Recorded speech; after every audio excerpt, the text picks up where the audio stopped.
give you an introduction into this very interesting project, MBIT and read across. Especially I will give you the overview. So my colleagues later on will give you the details on each chapter. So, computational toxicology. Non-testing approaches are used to fill gaps in human and environmental safety assessment to avoid animal testing, reduce resource cost, and bridge the gap of laboratory capacity available. And I think this is quite common. Read across and category formation are those non-testing methods which are applied and are also accepted by most regulatory bodies if the approach taken is sufficiently justified and documented. I think this is something which ECHAs want industry to improve, and this tool should help you in doing that, because a lot of data with high qualities are available, and the tool allows proper documentation which is requested by the authorities. So the LRI MBIT, and Bruno has said that already, is an in silico tool developed continuously since 2005. And the goal of this project here was enhancing the predictive power of MBIT using large data sets of high quality substance data. So you can use your own data from your own Euclid data by importing it into the MBIT, or you can use the large data set which ECHA has provided us a week ago, which is related to 14,750 substances. But there are also possibilities to link other reliable and quality checked data sources. So another thing is what to do with this data coming from Euclid is implementing workflows for the assessment. So helping the assessor in setting up a read-across category approach and establishing a valid justification for the approach taken as requested by authorities. So this workflow is not a push-button approach. That means it's full under control of the assessor, and it will not do anything automatically. So you have to decide what to do, but you are supported to a maximum. So, and it's clear minimizing overall animal testing and resource cost means using available studies for other substances as well if appropriate. So here a little bit graphical representation what's going on with this project. So we had on one side this data-rich Euclid databases, company ones, and the ECHA Euclid database, as you can see it on the dissemination side of ECHA. And here you can search for data, but not for structures. I think that's the big shortcoming of the Euclid database. And when transferring the data into the MBIT, structures will be assigned automatically using the identifiers provided by Euclid. So you have not to do anything on your own or assign structures or whatsoever. Here a little bit the MBIT function, but I think we come later on it, and I will skip that and go on. So for those not so much familiar with the Euclid database, I think that's a nice picture. Those who work with Euclid a little bit longer may remember that it has looked totally different. I have shown you here the biodegradation section from version 4, and you see that what's interesting for your read across is given here in a very simple representation. I'm not saying that this is the ideal solution. That's one side. On the other side is now the Euclid version 5, where you have very, very many fields to document everything on the study, but the relevant data you need for read across are more or less buried in this very large field. So for comparison, the Euclid 4 has around 850 database fields, and Euclid 5 has more than tenfold of the data.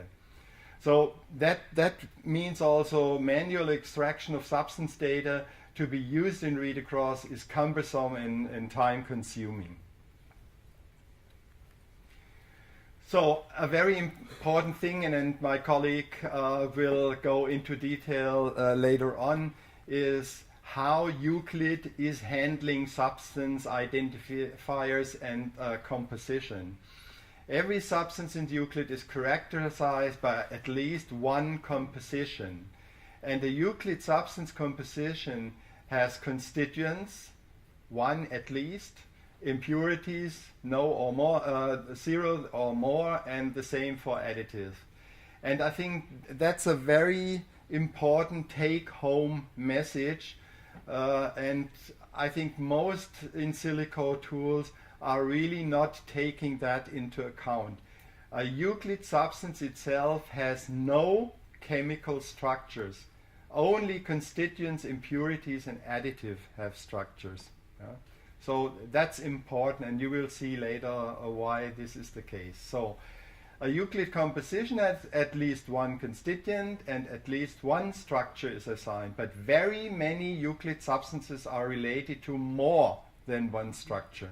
For instance, if you don't do that, and for instance you have a pigment where you don't expect that there is a sensitizing property, but you find it, so it's not related to the pigment itself, but to an impurity. So if you do this one-to-one assignment, you are misleaded, because you would then assign the sensitizing properties to the inert pigment. I think that's very important. There is no one-to-one correlation between a substance and a structure.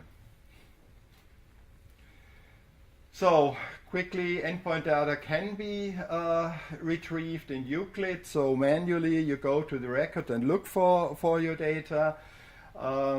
Or using the query tool. I don't know if anybody has used it. It's a little bit complicated. So you need quite a knowledge about that. And to my mind, it's for experts only. Structures in... Oh, sorry. Structures in Euclid are either images or Smiles code. If you have a Smiles code, at least this is a structure information, and you could do a structure search, but no similarity or substructure search. So that means this information is not directly applicable and useful for read across. So how now to transfer the data from Euclid to Ambit? Probably you know that Euclid has a bulk export assistant, but this is very complicated to use because you have to give very many parameters before you can really do it. And yeah, it's not a very convenient method. But there's also an automated transfer available using web services. That means Euclid and Ambit are IT systems which are running on web servers. And this allows to communicate both systems, which is other, without manual interaction. So if you have set it up, you can update your data automatically. Whenever you change data or update data in Euclid, they will automatically shift it to the Ambit. So you are always congruent between the Ambit system and Euclid if you are using your own Euclid data. This is what we are doing in Clariant. So the data import. So you know there are very many information in the Euclid, and only a fraction is really helpful for the read across. So, for instance, you want only to get the data from key studies or supporting studies, but not for weight of evidence, disregarded study, or not specified. This is not really helpful for read across. So you can filter them off. Or you can say, I want only or you can combine it, I want only to have the experimental results, no QSARs or whatsoever. And it must be the same test material and nothing else, or a read across or something like else.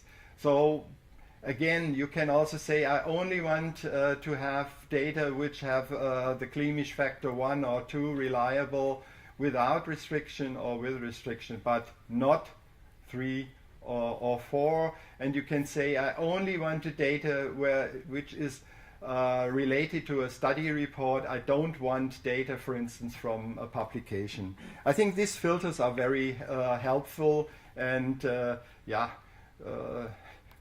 select the relevant information.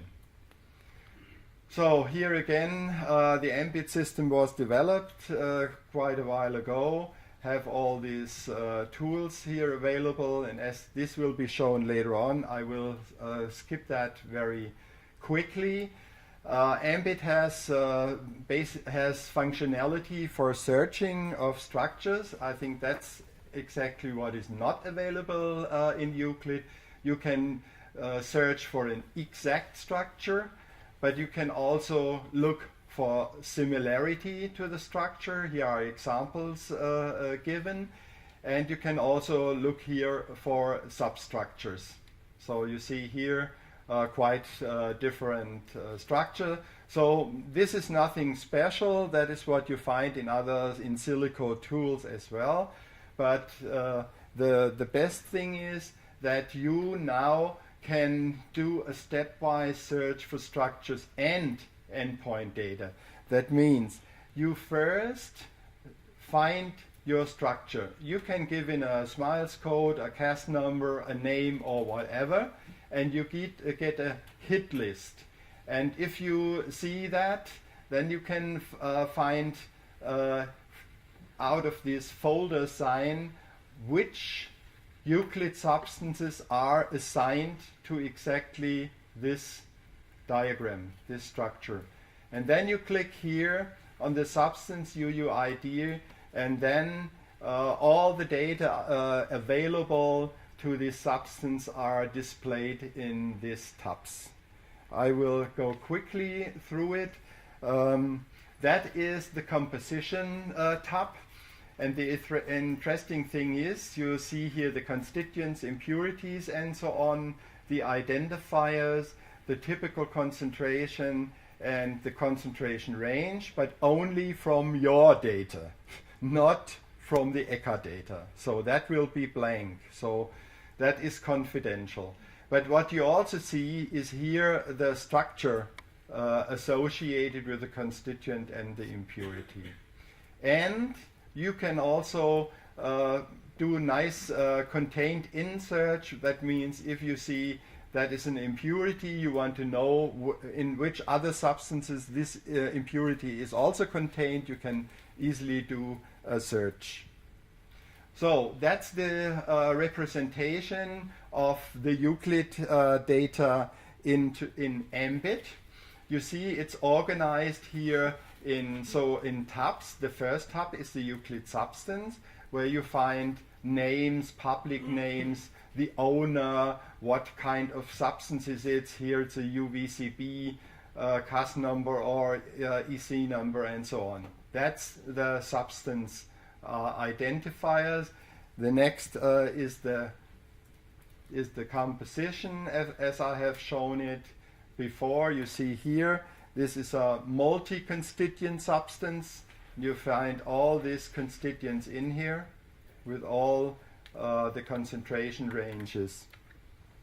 The next, this is an overview of the 44 endpoints from Euclid, which are transferred. So these are the endpoints which may be relevant for read across.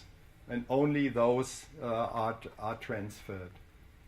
So a quick go through these tabs. It is here in the sections like you know it from Euclid. So the numbering is all the same. You see how many records are in this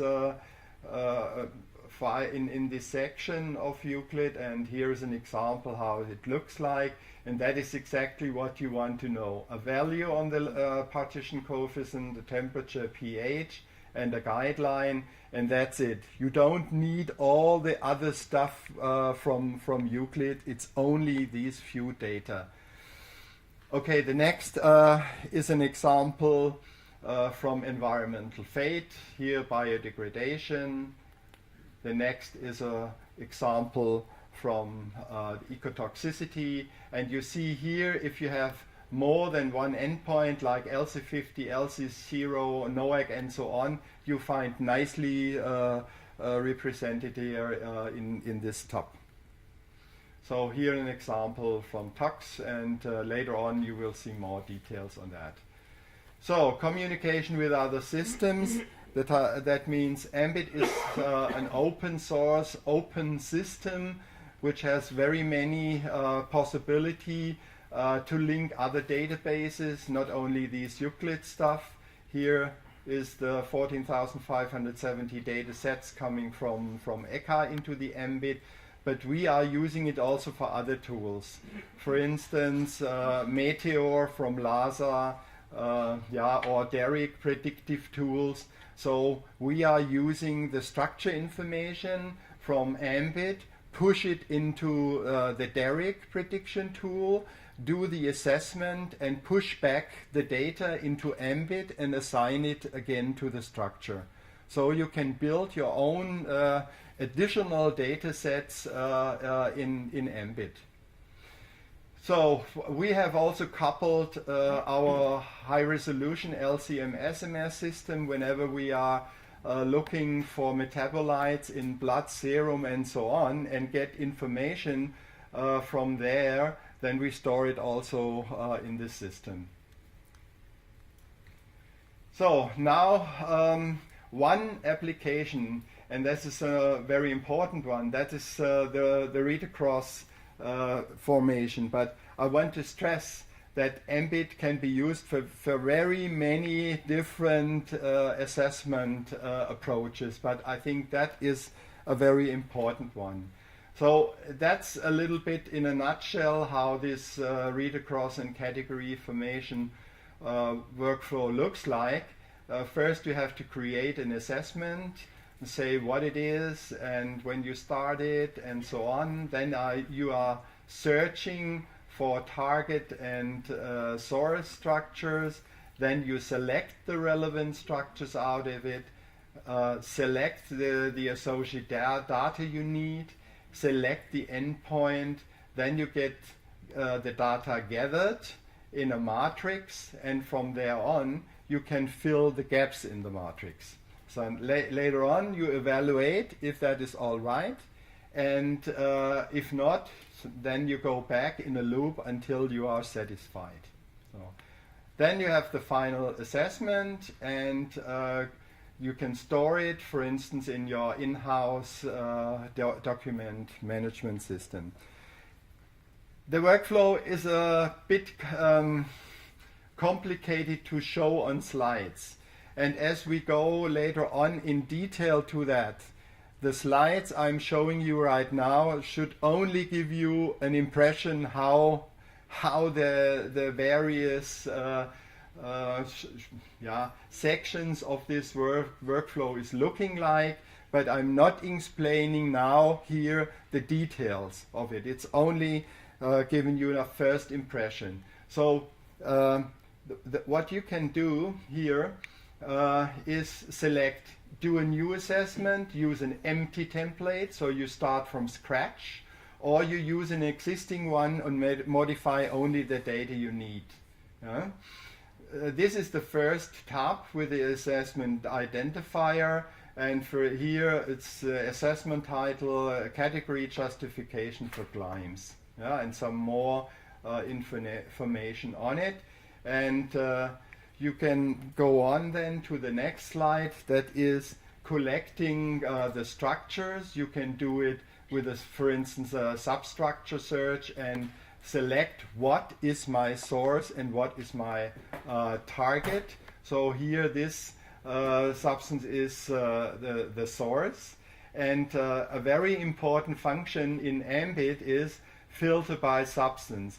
So if you look for structures, they might fit in your hypothesis very well, but what does this substance help if there is no data behind?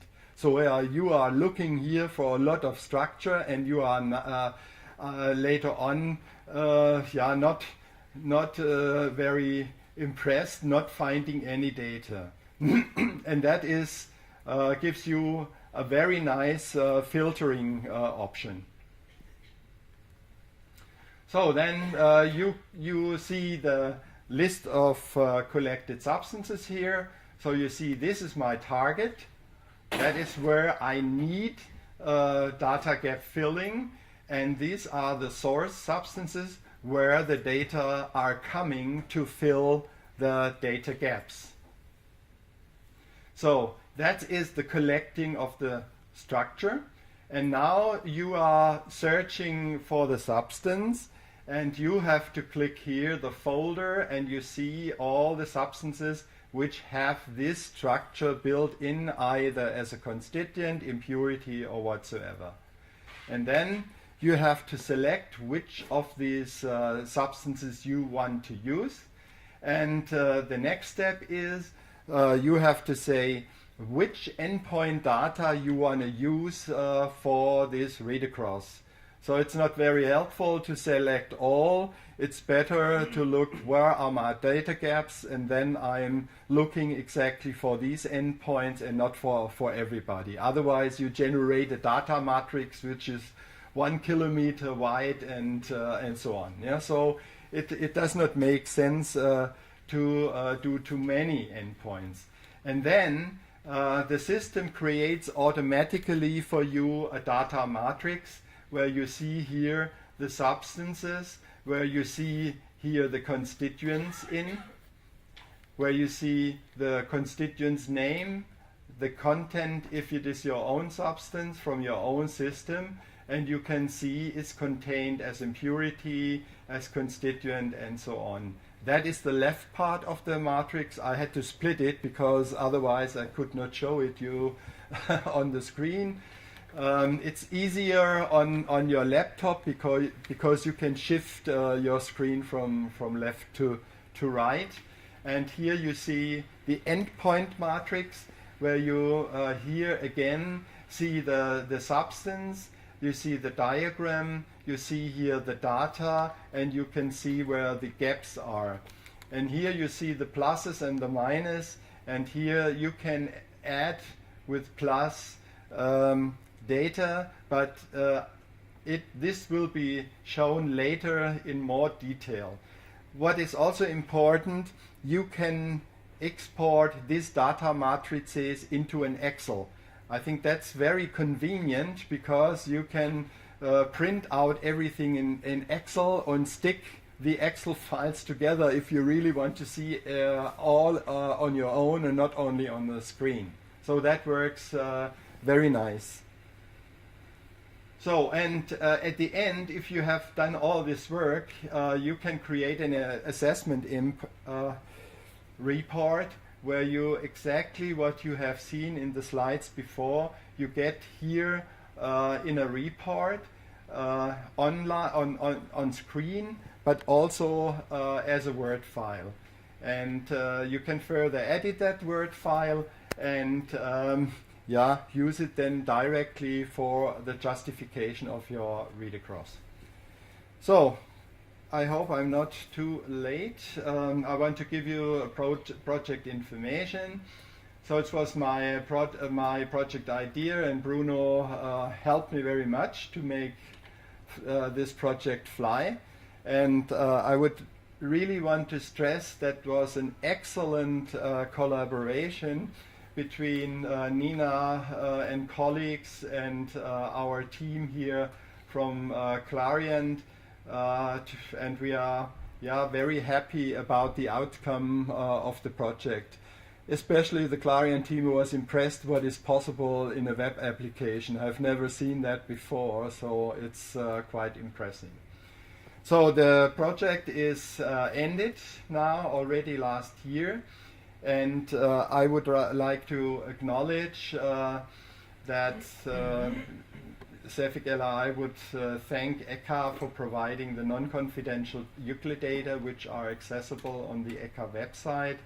And as I said before, data sets on 14,570 substances have been provided a week ago, and Nina is currently loading the whole substances in the system. I think a subset of around 1,000 substances are already loaded and can be seen later on in the hands-on section.